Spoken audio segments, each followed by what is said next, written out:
তুমি কি কখনো বুঝতে পেরেছ এই পৃথিবীতে কত পরিবর্তন আসে? মানুষ আসে, থাকার প্রতিশ্রুতি দেয় এবং তারপর চলে যায়। কখনো কখনো পরিস্থিতি আমাদের জিনিসপত্র কেড়ে নেয়, কখনো কখনো সময় আমাদের জীবন বদলে দেয়। তাই মনের মধ্যে একটা প্রশ্ন জাগে, এই জীবনে কেউ কি সত্যিই আমাদের? পরমহংস যোগানন্দ বলেন যে এই পৃথিবীতে কেউই সত্যিকার অর্থে আমাদের নয়, কেবল তোমার ভেতরে বসবাসকারী ঐশ্বরিক ব্যক্তি ছাড়া। এটা শুনে কষ্ট পেতে পারে, কিন্তু এটাই সত্য। এই পৃথিবীর প্রতিটি সম্পর্ক, তা যতই সুন্দর মনে হোক না কেন, ক্ষণস্থায়ী। কারণ এই সম্পর্কগুলি শরীরের সাথে সংযুক্ত এবং শরীর নশ্বর। যখন শরীর পরিবর্তিত হয় এবং পরিস্থিতি পরিবর্তিত হয়, তখন সম্পর্কের বন্ধনও শিথিল হয়ে যায়। যোগানন্দ বলেন যে যখন একজন ব্যক্তি এই সত্যটি বোঝে, তখন তার কষ্টের অবসান হয়, কারণ সে বুঝতে পারে যে কারো কাছ থেকে কিছু আশা করা নিজেকে আবদ্ধ করে। যতক্ষণ পর্যন্ত তুমি এই ভ্রান্ত ধারণার মধ্যে থাকো যে কেউ তোমার নিজের, ততক্ষণ পর্যন্ত কষ্ট নিশ্চিত।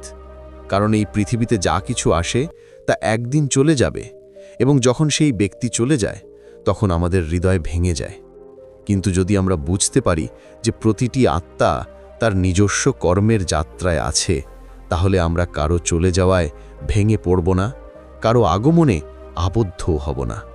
পরম যোগানন্দ বলেছিলেন যে মানবতা অসুখী, কারণ এটি ক্ষণস্থায়ী জিনিসের মধ্যে স্থায়িত্ব খোঁজে। যদি আপনি কোনো সম্পর্ক, বস্তু বা ব্যক্তির মধ্যে সুখ খুঁজছেন, তবে এটি কিছুক্ষণ স্থায়ী হবে এবং তারপর চলে যাবে। কারণ পৃথিবীর নিয়ম হল পরিবর্তন। আপনি যতই এটি বন্ধ করার চেষ্টা করুন না কেন, যা পরিবর্তনের জন্য তৈরি তা পরিবর্তিত হবে। কিন্তু যা কখনো পরিবর্তিত হয় না, তা হল ঈশ্বরের সাথে আপনার আধ্যাত্মিক সংযোগ।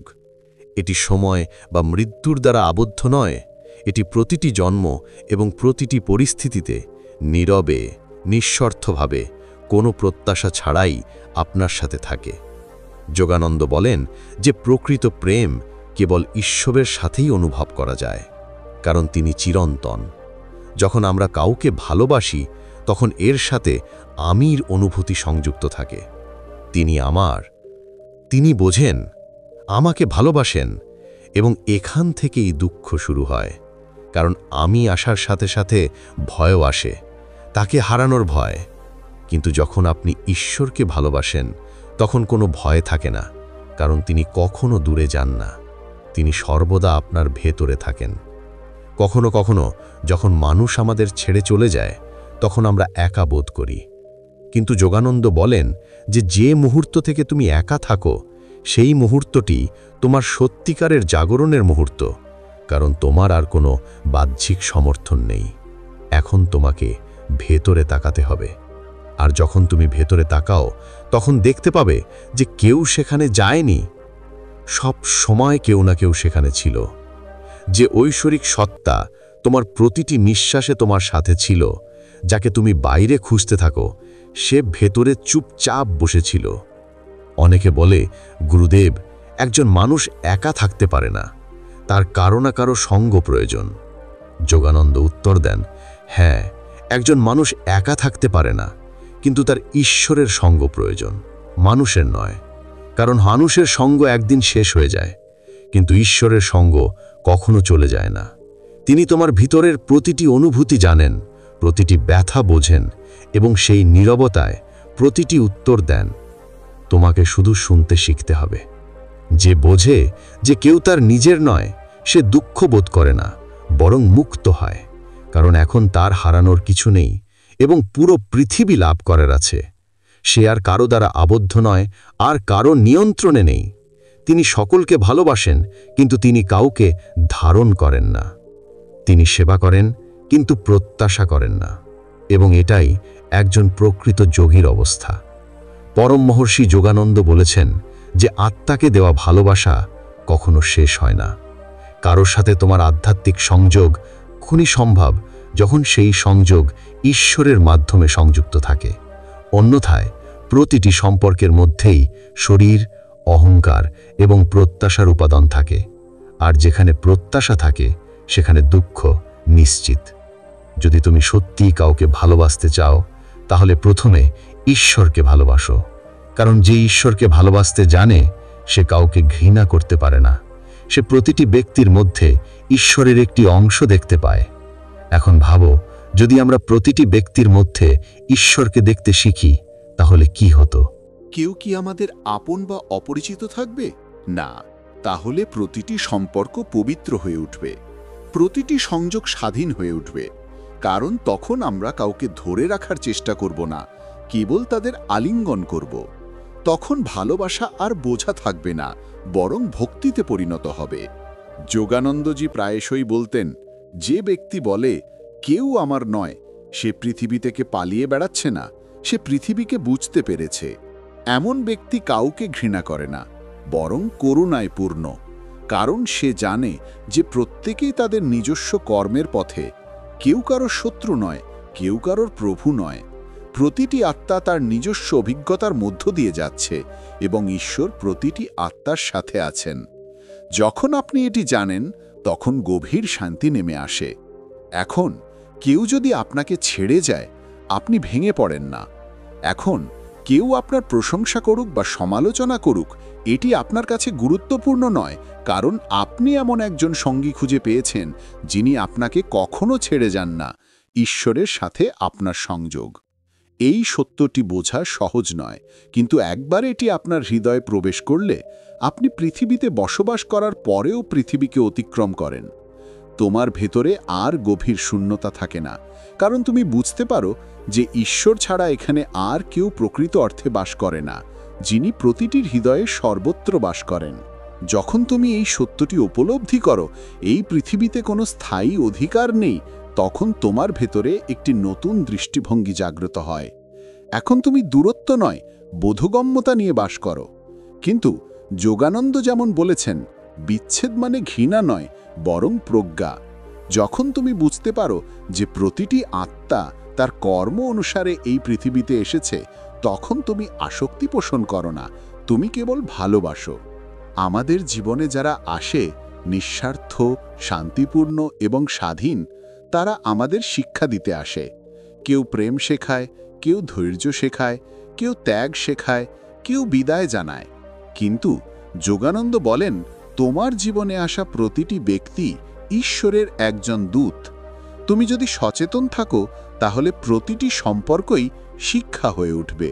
যখন কেউ আমাদের ছেড়ে চলে যায়, তখন আমরা শোক করি, কারণ আমরা কেবল বাহ্যিক চেহারা দেখি। কিন্তু যদি আমরা ভিতরে তাকাই, তাহলে আমরা দেখতে পাব যে আত্মা কখনো আলাদা হয় না। আত্মা জন্ম নেয় না বা মারাও যায় না। তাই যখন আমরা বলি কেউ আর আমাদের নিজস্ব নয়, তখন এর অর্থ এই নয় যে আমরা পৃথিবী থেকে বিচ্ছিন্ন হয়ে পড়ি, বরং বুঝতে পারি যে প্রতিটি সম্পর্কই একটি প্রবাহ, স্থায়িত্ব নয়। পরমহংস যোগানন্দ কোথাও বলেছেন যে এই পৃথিবীর সমস্ত প্রেম অসম্পূর্ণ থাকবে যতক্ষণ না এটি ঈশ্বরের সাথে মিশে যায়। এর অর্থ হল, যতক্ষণ আমরা প্রেমকে দেহ বা মনের সীমার মধ্যে আবদ্ধ রাখি, ততক্ষণ এটি আমাদের কষ্ট দেবে। কিন্তু যখন সেই একই প্রেম ঈশ্বরের দিকে প্রবাহিত হয়, তখন এটি অমৃত হয়ে যায়। কারণ তখন আপনি কোনো ব্যক্তিকে নয়, বরং সেই ব্যক্তির মধ্যে থাকা ঐশ্বরিককে ভালোবাসেন। যখন আপনার প্রেম ঐশ্বরিকের সাথে সংযুক্ত হয়, তখন কোনো বিচ্ছেদ থাকে না, কারণ আত্মার ঐক্যে কোনো বিচ্ছেদ থাকে না। আপনি নিশ্চয়ই লক্ষ্য করেছেন যে যখন খুব কাছের কেউ মারা যায়, তখন দেহ অদৃশ্য হয়ে যায়, কিন্তু তাদের উপস্থিতি অনুভূত হতে থাকে, কখনো কখনো গানে, বাতাসে, নীরবে। এর কারণ হল, আধ্যাত্মিক সংযোগ কখনো ভাঙে না, তারা কেবল রূপ পরিবর্তন করে। যোগানন্দ বলেছেন যে আত্মার সাথে যা সংযুক্ত তা কখনো হারিয়ে যেতে পারে না। অতএব যখন কেউ মারা যায়, তখন কাঁদবেন না, কেবল তাদের জন্য প্রার্থনা করুন। প্রভু তাদের আত্মাকে আলোর দিকে নিয়ে যান এবং দেখুন কিভাবে ধীরে ধীরে একটি করুণা আপনাকে পূর্ণ করবে, যা দুঃখকে শান্তিতে রূপান্তরিত করবে। এখন প্রশ্ন জাগে, যদি কেউ আপনার নিজের না হয়, তাহলে একজন ব্যক্তির কার জন্য বেঁচে থাকা উচিত? যোগানন্দের উত্তর সুন্দর, ঈশ্বরের জন্য বাঁচো এবং ঈশ্বরের মাধ্যমে সকলের জন্য বাঁচো। যখন তুমি কারোর জন্য ভালো করো তখন তা ঈশ্বরের সেবায় পরিণত হয়। যখন কাউকে ক্ষমা করো তখন তা ঈশ্বরের প্রতি ভক্তিতে পরিণত হয়। যখন প্রত্যাশা ছাড়াই ভালোবাসো তখন সেই ভালোবাসা আত্মার আধ্যাত্মিক অনুশীলনে পরিণত হয়। এবং এটাই জীবনের উদ্দেশ্য, ঈশ্বরের সাথে সংযোগ স্থাপন করা, মানুষের সাথে নয়, কিন্তু প্রতিটি ব্যক্তির মাধ্যমে সেই সংযোগ অনুভব করা। যোগানন্দ বলেন যে ঈশ্বরের পথ একাকিত্বের মধ্য দিয়ে যায়। যখন একজন সাধক এই পথে হাঁটেন তখন তাদের সংযুক্তি ধীরে ধীরে হ্রাস পায়। তারা আর মানুষের কাছ থেকে শক্তি গ্রহণ করে না, তারা শক্তি ভাগাভাগি করতে শুরু করে। তারা এখন ভালোবাসা গ্রহণের পরিবর্তে ভালোবাসা দিতে শুরু করে। এবং যখন কেউ এই অবস্থায় পৌঁছায় তখন পৃথিবী তাদের জন্য একটি পরিবারে পরিণত হয়, যেখানে সবাই ঈশ্বরের এক রূপ। তাদের কাছে আর কেউ অপরিচিত থাকে না। প্রকৃত একাকিত্ব তখনই ঘটে যখন আমরা ঈশ্বরের সাথে সংযুক্ত থাকি। সে পরাধীন থাকে, কখনো কারো কথায় খুশি হয়, কখনো কারো উদাসীনতায় দুঃখী হয়। কিন্তু যখন সে বুঝতে পারে যে সবকিছুই তার খেলা, তখন সে মুক্ত হয়। কেউ তার প্রশংসা করুক বা সমালোচনা করুক, সে শান্ত থাকে, কারণ সে জানে যে এটা সবই আত্মার খেলা। পরমহংস যোগানন্দ বলেছিলেন যে কেউ তোমাকে ত্যাগ করতে পারে না, কারণ তোমার প্রকৃত সঙ্গী তোমার ভেতরে। সেই সঙ্গী হলেন ঈশ্বর, যিনি প্রতিটি নিঃশ্বাসে তোমার সাথে আছেন, যিনি প্রতিটি ব্যথায় তোমার সাথে কাঁদেন এবং প্রতিটি প্রার্থনায় হাসেন। তিনি কখনো দূরে যান না, শুধু আপনার মন বাইরে এতটাই ঘুরে বেড়ায় যে আপনি তার কণ্ঠস্বর শুনতে পান না। তাই যদি আপনি সত্যিই বুঝতে পারেন যে কেউ আপনার নয়, তাহলে ভয় পেও না, দুঃখ পেও না, কারণ এর অর্থ এই নয় যে আপনি একা, বরং আপনার কেবল ঈশ্বর আছেন। আর যখন ঈশ্বর আপনার সাথে থাকেন তখন আপনার অন্য কারো প্রয়োজন হয় না। তিনি আপনার নীরব শক্তি, আপনার শান্তি, আপনার ভালোবাসা। যখন কেউ আপনাকে জীবনে ছেড়ে চলে যায় তখন কেবল বলুন, প্রভু, যে চলে গেছে সে তোমারই ছিল, যে থাকে সেও তোমারই। এটি আত্মসমর্পণ, এটাই জ্ঞান। আর এই অবস্থায় আত্মা প্রকৃত স্বাধীনতা খুঁজে পায়। তোমার ভেতরে কোনো বোঝা থাকবে না, কোনো ভয় থাকবে না। তুমি প্রতিটি মুখে ঈশ্বরকে এবং প্রতিটি অভিজ্ঞতায় তার পরিকল্পনা দেখতে পাবে। তারপর জীবন আর বোঝা থাকবে না, এটি একটি প্রার্থনায় পরিণত হবে। তাই মনে রেখো, এই পৃথিবীতে কেউ তোমার নিজের নয়, কারণ প্রকৃত সত্তা হলো সেই ব্যক্তি যিনি কখনো আলাদা হন না, আপনার ঈশ্বর। যখন তুমি বুঝতে পারবে যে কেউই তোমার নিজের নয়, তখন জীবনের প্রতি আসক্তি কমে না, বরং শান্তি বৃদ্ধি পায়। কারণ এখন তুমি জানো যে প্রতিটি সম্পর্ক, প্রতিটি অভিজ্ঞতা ঈশ্বরের খেলার একটি অধ্যায় মাত্র। এখন তোমার কারোর কাছ থেকে কোনো প্রত্যাশা নেই, তুমি কেবল ঈশ্বরের মতোই ভালোবাসো। কোনো অভিযোগ নেই, কোনো ভয় নেই, কারণ এখন তোমার বিশ্বাস কোনো মানুষের ওপর নয়, বরং ঈশ্বরের ওপর, যিনি কখনো পরিবর্তন হন না। পরমহংস যোগানন্দ বলেছেন যে যে একা থাকতে শেখে সে কখনোই একা থাকে না, কারণ তখন তারা বুঝতে পারে যে ঈশ্বর প্রতিটি মুহূর্তে তাদের মধ্যে আছেন। তাই যখন কেউ জীবনে তোমাকে ছেড়ে চলে যায়, যখন তোমার হৃদয় দুঃখী হয়ে ওঠে, কেবল একটি জিনিস মনে রেখো, তোমার ভেতরে এমন ভালোবাসা যা কখনো ছেড়ে যাবে না, এমন একটি সাহচর্য যা কখনো ভাঙবে না। যদি এই বার্তাটি আপনার হৃদয় স্পর্শ করে থাকে, তাহলে এটি আপনার জীবনে অন্তর্ভুক্ত করুন এবং অন্যদের সাথে এই জ্ঞান ভাগ করে নিন। এই ধরনের ঐশ্বরিক এবং জীবন পরিবর্তনকারী চিন্তাভাবনা শুনতে আমাদের চ্যানেল আধ্যাত্মিক তুষার সাবস্ক্রাইব করুন, যাতে পরবর্তী আশীর্বাদপূর্ণ বার্তা সরাসরি আপনার হৃদয়ে পৌঁছায়। জয় গুরু।